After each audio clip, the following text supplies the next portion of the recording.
nous sommes présents ici et ailleurs pour servir Akadosh Baruch Hu, pour servir notre Créateur, pour servir nos frères et nos sœurs, pour servir nos semblables, ce qui m'amène à conclure par 3 mots. Am Israël Hay, le peuple d'Israël est vivant.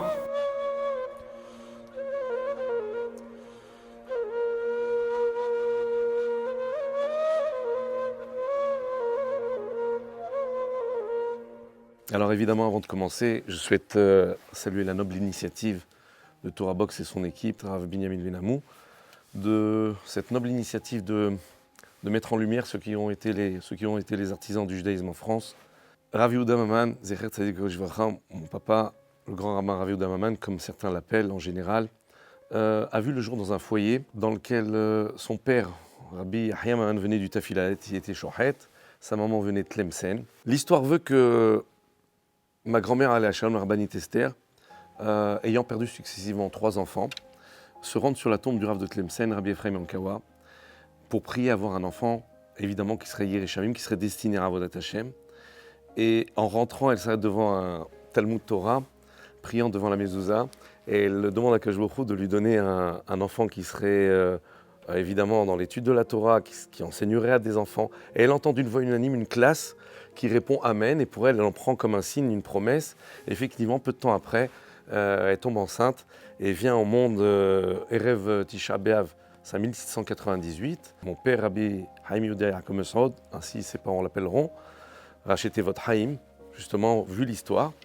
Il va donc arriver dans un foyer où il y a déjà la conscience que cet enfant a une forme de destination. Une destination spirituelle, on veut qu'il soit investi dans la Torah et dans les mitzvot. C'est à une époque où les choses sont assez compliquées. C'est en 1938, dans des temps assez reculés. Et dès sa jeunesse, dès son enfance, il va se distinguer dans le sens où ce sera un enfant qui sera sérieux. Évidemment, à l'âge de 5 ans et demi, déjà, il commence à partir au net avec son père, mon grand-père Zerzel Jvacha, toujours auprès des anciens, si bien que pendant les Shiva, il y a un contemporain, un Zaken, qui m'a raconté qu'on ne le comprenait pas. Il était, au lieu de venir jouer avec nous, il allait avec les anciens dans la Hazara où il y avait le Hevrat Tehilim, il y avait des choses. Bref, son premier maître, évidemment, sera son père, Rabbi Yahya Maman, qui va l'initier et lui apprendre évidemment le Mikra, puisque de 7 ans à 14 ans, il apprendra les Hamishachum chez Torah et il saura lire parfaitement Bédik Doukra avec une précision, quelque chose d'exceptionnel. Sous la proposition du grand rabbin David Ashkenazi, qui à l'époque est le grand rabbin d'Oran et qui deviendra le grand rabbin d'Algérie après, il propose à ses parents de l'envoyer à la yeshiva, à Alger, à la Bouzarea. Cette yeshiva s'appelle Haïtzraïm. Elle est à 420 km de son domicile. Il n'a que 10 ans à l'époque où il part à la yeshiva.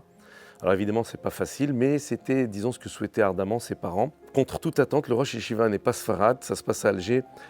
C'est Rav Moshe Fingerut Alav Shalom, qui avait d'ailleurs étudié en grande yeshivot en Lituanie, à Lumza, à Slavotka et chez le Chafetz Chaim. Et donc, il va engager évidemment son cycle d'études là-bas à la yeshiva.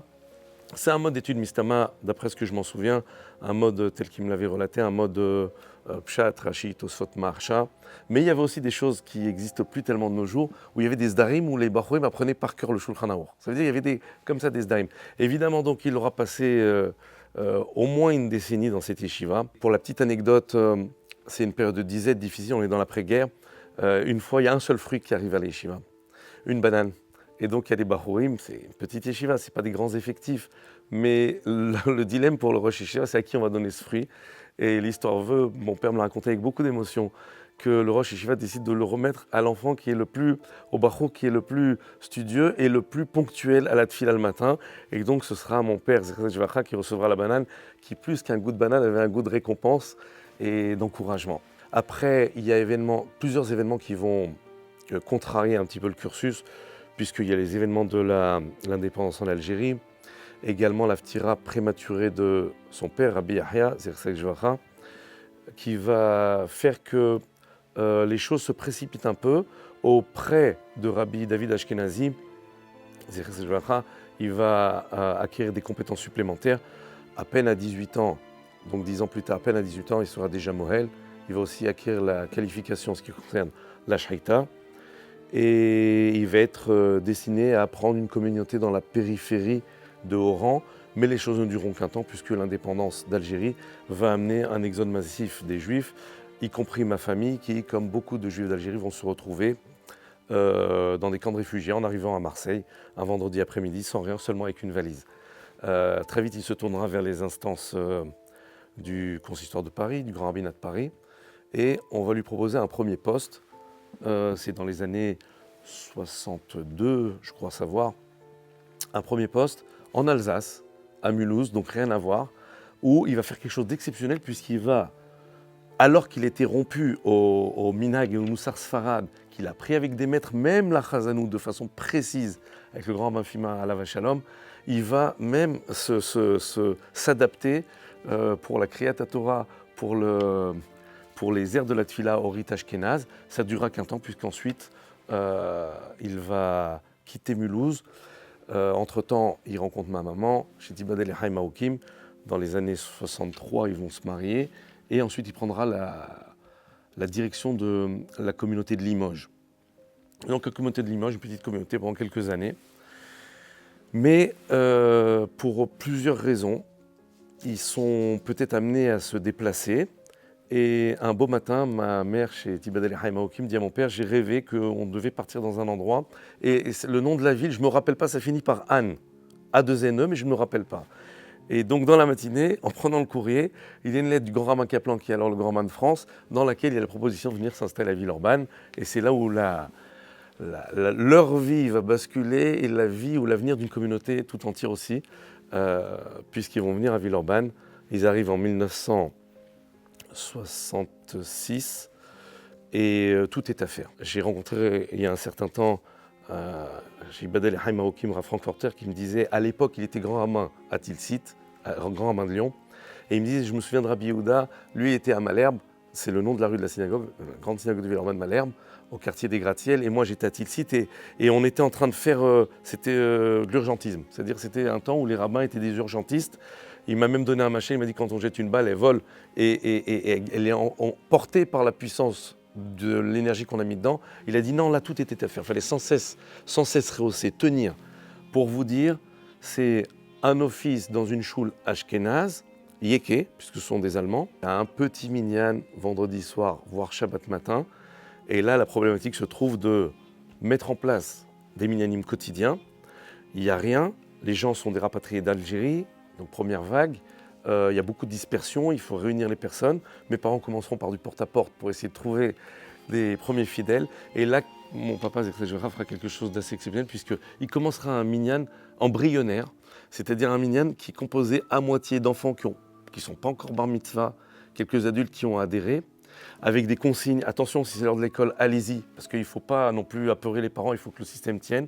Et il arrivera à mettre en place le premier minyan qui, jusqu'à présent, je pense, a fait des petits, puisque c'est une ville qui est très importante maintenant sur le plan du judaïsme de la Yiddishkeit. Le cursus qu'il a eu, les rencontres qu'il a eues, les personnalités qu'il a connues, ses maîtres, à savoir le grand Rav David Ashkenazi, il aura aussi le privilège d'étudier avec Rabbi Yahya Senior, qui était auprès de Baba Saleh, très proche de Sina Baba Saleh, et qui étudie en Chevouta avec Baba Meir. Donc il aura connu comme ça des personnalités avec qui il a étudié. Et c'était une époque où les gens étaient d'un autre d'or. C'est une jonction quelque part, il fait la jonction entre une génération et notre génération. Et donc des gens sérieux, et lui il est ému par une vocation. Ce ne sera jamais un métier, ce ne sera jamais un travail, pour lui c'est une vocation. Qu'est-ce qu'on peut faire ? Qu'est-ce qu'on peut apporter ? Qu'est-ce qu'on peut amener ? Il va être sans arrêt dans la créativité. Ça veut dire évidemment on met en place un Talmud Torah qui commence avec les élèves, qui finira... Il y a d'abord déjà il existait déjà un petit Talmud Torah par la communauté, mais quelque chose d'embryonnaire, de minime, qui va arriver jusqu'à un Talmud Torah avec 180 enfants, les salles qui sont bondées, les fêtes de Hanouka, bon, bref, ce qui se fait dans toutes les communautés, avec beaucoup d'investissements. Mes parents vont mettre en place ce qu'on appelle la JJV, la jeunesse juive de Villeurbanne, où un noyau de jeunes vont se réunir, ces garçons et filles. Évidemment, il y a des cours, il y a des conférences, il y a des réunions, il y a mille et une choses, mille et une activités. Et de ce noyau, énormément de couples vont se former, et énormément de descendants, et qui gardent une marque indélébile de cette époque extraordinaire, c'est l'époque de leur jeunesse. Et pour évidemment le grand Ramaman, c'est leur jeunesse, c'est leur shidour, c'est leur mariage, c'est la mila de leurs enfants, le mariage de leurs enfants, la bar mitzvah de leurs enfants. Un jour, mon père était à une bar mitzvah et puis il voit qu'il y a un gâteau qui circule. Et il demande, mais c'est quoi ce gâteau qui a fait? Il demande à la maman du bar mitzvah, vous avez fait ce gâteau? D'où ça vient? Non, on a trouvé une boulangerie, on l'a acheté. Alors mon père naturellement dit, ouais, posez tout ça. Et ce qu'il va engager tout de suite, on va trouver un pâtissier, il va lui trouver un laboratoire avec des kilns, etc. Mais c'est dans des temps reculés, vous savez, quand on parle dans les années 70 tout juste, c'est encore très complexe sur le plan cache-route, il y a peu de choses. Les choses sont seulement en train de se mettre en place dans la communauté juive de France en général, en tout cas en banlieue. On est déjà en retard par rapport à Paris pour sûr. Et donc c'est comme ça qu'à chaque fois il y a des mesures qu'ils ont prises, des dispositions, avec à chaque fois ce souci. On met les choses en place. Je me souviens que souvent j'ai entendu cette histoire, un des premiers mariages qu'il y a eu justement de jeunes de la JJV qui se mariaient. Mes parents ont passé une nuit à fabriquer la roupa de façon artisanale, une fameuse roupa qu'on voit sur beaucoup de photos. Beaucoup se souviendront de cette petite roupa en métal avec des ornements en velours que mes parents ont créé la nuit même avant le mariage pour qu'il y ait des conditions. Et donc la communauté va se développer, il y aura des nécessités. Évidemment, la nécessité, hélas, d'un cimetière. Et mon père fera tout ce qu'il faut avec les instances auprès des autorités publiques, avec en particulier à l'époque le maire de Villeurbanne, qui est le ministre de la Défense, Charles Hernu, avec qui il a un lien parfait, une relation parfaite, un lien privilégié. Et donc la communauté obtiendra une concession éternelle pour l'établissement d'un cimetière. Et donc, c'est tout. D'ailleurs, au passage aussi, ça permettra au grand rabbinat, puisqu'il était mandaté pour ça, de faire rentrer, que mon père puisse faire rentrer dans l'armée la cache-route, dans les hôpitaux, etc. Et donc, beaucoup de choses qui vont permettre à la Keïla de prendre de l'essor. À cette époque, le rabbin a un travail très difficile. C'est pas ce qu'on connaît de nos jours. C'est quelqu'un qui est multifonction, Moël, qui est en même temps sofer, qui en même temps a une liturgie extraordinaire, parfaite, qui est Baal Koré parfaitement, et en même temps, comme il me le disait, ce qui amène à passer d'une situation à l'autre. Comme il disait, voilà, on peut passer d'une veillée, d'avoir accompagné quelqu'un qui part, à une simcha, à une mila, mais c'était, comme on dit le médecin de famille, un rabbin de famille. Voilà qu'il y a des rencontres extraordinaire puisque la ville de Villeurbanne et la ville de Bat Yam en Israël vont se jumeler. Et là, il va rencontrer, c'est dans les années 80 ou 78, il va rencontrer Rav Bar Shalom, qui est le Rav Rachid de Bat Yam. Il va se lier une amitié, quelque chose mais d'extraordinaire, au point que d'ailleurs, quand mon père allait être niftar, les enfants ont fait un pidyon nefesh tellement les deux étaient proches, ils avaient peur que la ftira de l'un entraîne celle de l'autre. Ils sont partis à 3 semaines d'intervalle. C'était un très grand ami Hacham, auprès duquel mon père se tournait très souvent quand il y avait des chélotes, il y avait des questions, et il y avait comme ça une proximité qui va l'accompagner donc, durant toutes ces années où il y avait des questions qui se posaient, mais évidemment une très bonne relation avec les instances locales, puisqu'il voit arriver successivement des rabbinim. Il faut savoir qu'au même moment, l'école juive est ouverte, elle continue son essor, qui va d'ailleurs jusqu'à nos jours atteindre un essor extraordinaire sous la direction de Rav Maknouz, chez Ibad El-Haïm Aoukim, qui s'occupe et qui a développé énormément. Il y a aussi l'école Bet Menachem, le pôle de l'école Bet Menachem aussi, sous la houlette de Rav Gourevitch. Déjà dès le début, au moment où mon père arrive, Rav Gourevitch est aussi en train d'arriver avec un travail extraordinaire. Et aussi l'arrivée de Rabbi David Pinto Shlita, qui aura un très bon lien, un lien extraordinaire d'ailleurs avec un kéché, un ahava, avec mon père, Zertre Joachim. Pour dire, c'est quand même assez original et singulier, quelqu'un qui s'occupe d'une communauté pendant 40 ans, qu'on ne voit jamais manger pendant les séoudotes. C'est-à-dire évidemment, pour réciter une bracha, je me souviens, c'était le traditionnel petit verre de jus d'orange et une petite cacahuète pour faire les brachot, si c'était les nishmatout, pour faire plaisir à ses autres, mais il ne mangeait pas à l'extérieur de la maison. Il s'en était fait un principe, d'abord pour ne pas faire de différence, et en même temps, c'est aussi une forme de prichout, parce que c'est quelque chose de rare. Alors vous imaginez que quand quelqu'un cumule le sérieux, le côté posé, la ponctualité, c'était très important. C'était quelqu'un qui était une référence. Donc, et je faisais un devoir d'être toujours à l'heure. Même à notre époque où les mariages sont retardés, il y a des fois, on nous donne une heure sur la carte et le mariage se passe des heures après. Non, je dois célébrer le mariage, c'est rassurant pour les khatanim d'être présent. Donc je viendrai à l'heure et je serai présent à l'heure qu'il y a sur la carte. c'est une époque où Baruch Omer, Vérocé, béni soit celui qui parle et qui accomplit. Mon père ne m'a jamais déçu quand il disait quelque chose, s'il l'avait dit, il allait le faire. Mon grand-père, jeûnait les 40 jours du mois de Elul. Mon père ne jeûnait pas, mais il faisait Ta'ani Dibour Aser Timei Teshuvah. C'était quelque chose qui était assez connu dans la Keïla, parce que c'était quand on rentrait à la maison, de toute façon, c'était pas un jeu de rôle. Il était à l'extérieur comme à l'intérieur comme à l'extérieur. On pouvait sentir à la maison battait au pouls de la Keïla.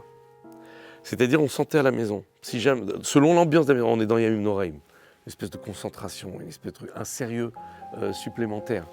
Et évidemment, les bonnes nouvelles aussi animaient la maison. Et hélas, on vivait au pouls de la Keïla. C'est quand il y avait quelque chose de difficile ou de tragique, vraiment on le vivait. C'était quelque chose il était nos sébérol. C'est-à-dire, c'est quelque chose qu'il portait, il soutenait en même temps que les gens. Et Dieu sait s'il a accompagné des gens dans mille et une situations où il fallait être là et être capable de soutenir, d'avoir le propos exact, toujours approprié. On se prépare, la hachana, les choses sont préparées, c'est pas l'improvisation. Juste dans la petite anecdote, il y a un magazine lyonnais qui s'appelle Lyon Mag, que je connais pas d'ailleurs, mais qu'on nous avait remis parce qu'il y avait un top 10, c'est-à-dire les éminentes personnalités de la ville de Villeurbanne. Et donc il était, je crois, en 4e position avec un article sur lui pour dire l'appréciation des gens de la communauté, mais aussi des autorités civiles, mais aussi des gens de la ville. C'était quelqu'un qui était considéré. C'était un avis, c'était quelqu'un qui était représentatif. Représentatif, mais qui avait aussi beaucoup d'humilité. Je me souviens une fois, on discutait d'une situation qui avait pu être outrageante, et il m'avait dit de façon décidée, avec son regard que tous ceux qui le connaissent se rappelleront, un regard comme ça bleu perçant, il m'avait dit, mais le problème c'est pas qu'on place quelqu'un quelque part, c'est pas la place qui est mechabed l'homme, en amakom mechabed et adam, c'est pas l'homme qui est honoré par la place qu'on lui donne, c'est à l'homme d'honorer la place. C'est-à-dire que c'est à l'homme de mettre du contenu, de mettre du point. Et il disait toujours aussi, de toute façon, nous ne sommes que de passage. Et jusqu'au bout, jusqu'au dernier souffle, il aurait eu la préoccupation des autres. Je crois savoir que la dernière phrase que j'ai entendue, il m'a regardé et il m'a dit « Mehila, rentre, ton épouse doit t'attendre ». Ça veut dire qu'il y avait toujours le souci, même dans des situations, et on ne l'a pas vu se plaindre, on l'a vu continuer jusqu'au bout. Baruch Hashem, malgré une fin de vie difficile, il aura continué en se levant le matin à la tfila. Malgré la chimiothérapie, d'ailleurs il disait souvent, on est malade, c'est pas grave, on va à la tfila, et puis après on se repose dans la journée si nécessaire. Mais la tfila c'est important, c'était très important, il répétait souvent ce que mon grand-père disait, le monde appartient à ceux qui se lèvent tôt, mais au sens où, ça y est, il faut un rythme, on doit avoir un seder dans la vie, les choses doivent être cadrées, avodat Hashem, et aussi, c'était quelque chose qui lui tenait à cœur, mais pas qui lui tenait à cœur, c'était quelque chose qui était très important. Il n'y a pas de place à Odvarim Betelim. C'est-à-dire quand on était à la maison, bon, on parle de choses, mais on parle de sujets qui ont un sens. On ne parle pas de tout et rien, de n'importe quoi, et les choses sont posées. Ça n'empêche pas que la relation était très agréable, très bonne, vivante, joyeuse, bessimha, mais des choses posées. Je me souviendrai toujours que quand je le rencontrais, j'allais le voir à la maison, il était dans son bureau en train de faire le Daf Yomi. Donc très messoudar, jamais raté. Il m'avait dit d'ailleurs un espèce de petit remez dans la Torah sur le Daf Yomi. Lo yamush amud ha'anan lifnei ha'am. La colonne ne bougeait pas devant le peuple, donc c'était une colonne de nuée le matin. Vers Hamoud Esh Laïla, une colonne de feu le soir, pour dire si quelqu'un prend la peine au moins dans la journée de faire un Hamoud et dans le temps de nuit de faire au moins un Hamoud, alors il arrivera à faire son Daf Yomi. Je voudrais terminer par quelque chose qui résume bien les choses et qui est sans doute mon grand regret, c'est on prend de l'âge, les enfants prennent de l'âge, on est jeune puis on prend de l'âge, et puis quand c'est quelqu'un qui est assez emblématique, important, alors évidemment on ne peut pas dépeindre sa vie en quelques minutes, mais il y a toujours le regret que est-ce qu'on a été capable de comprendre la profondeur de ce qu'il disait? Pour sûr qu'il a marqué sa génération. Ceux qui l'ont connu, vraiment beaucoup d'amis à moi, ont été marqués par la prestance d'un rabbin, d'un rav qui était fiable. Et c'est très important parce que c'est une image, un dmout, une tsoura, une représentativité très important pour les gens parce que c'est comme si tout avait été élevé. Ceux qui ont connu ces tfilotes, ils ont vu des tfilotes organisées. Ils ont le concept de tfila, mila bemila, mot à mot. Faire la tfila mot à mot, s'appliquer quand on fait quelque chose. Se tourner vers les autres, leur laisser le temps de se poser, considérer les personnes autour de nous, grands comme petits, toujours accorder de l'importance aux autres, de l'attention aux autres et surtout ce côté de mise en lumière, en valeur des choses. Et il n'y avait pas d'attitude, c'était quelqu'un, comme on dit, bardaat, c'est-à-dire animé d'une sagesse qu'on pouvait voir dans ses faits et gestes, dans ce qu'il faisait, et les gens ont été marqués par ça. Je crois que plus que des enseignements, il aura marqué sa génération par l'exemplarité. Comme il aimait sa Keïla, partout il se trouvait sur les Mekomot Gdoshim, il faisait toujours une fila spéciale, évidemment pour l'Am Israël entièrement, mais aussi pour ce qu'il appelait nos Juifs de Villeurbanne. Je suis sûr que de là où il se trouve, au Gan Eden, il a un Melitzi Yosher, c'est un conseiller favorable auprès d'Akash Baruch Hu, pour les gens de la Keïla qu'il a tellement aimé et qui prie pour que la Keïla et toutes les personnes et tous les rabbanim qui ont la charge d'une Keïla trouvent des forces pour continuer à rapprocher le cœur des Bnei Israël, l'Arvodat Yodbar, vers Aviem Sheba Shamim et vers Akash Baruch Hu. Et je terminerai en disant que dans l'ombre d'un grand homme, il y a nécessairement une grande dame, un maman chez Dibad el-Lehaim, qui ont été tous deux un modèle aussi pour toute la Keïla de Shalom Bait exemplaire, mieux que ce qui est écrit dans les livres. Dans les livres, ils étaient toujours ensemble. Vraiment, c'est une image, presque une image parentale, structurante pour les gens de la Keïla, d'avoir vu le rabbin et la rabbinite chez Dibad el-Lehaim ensemble, comme ça, travailler main dans la main pour faire progresser toute la Keïla.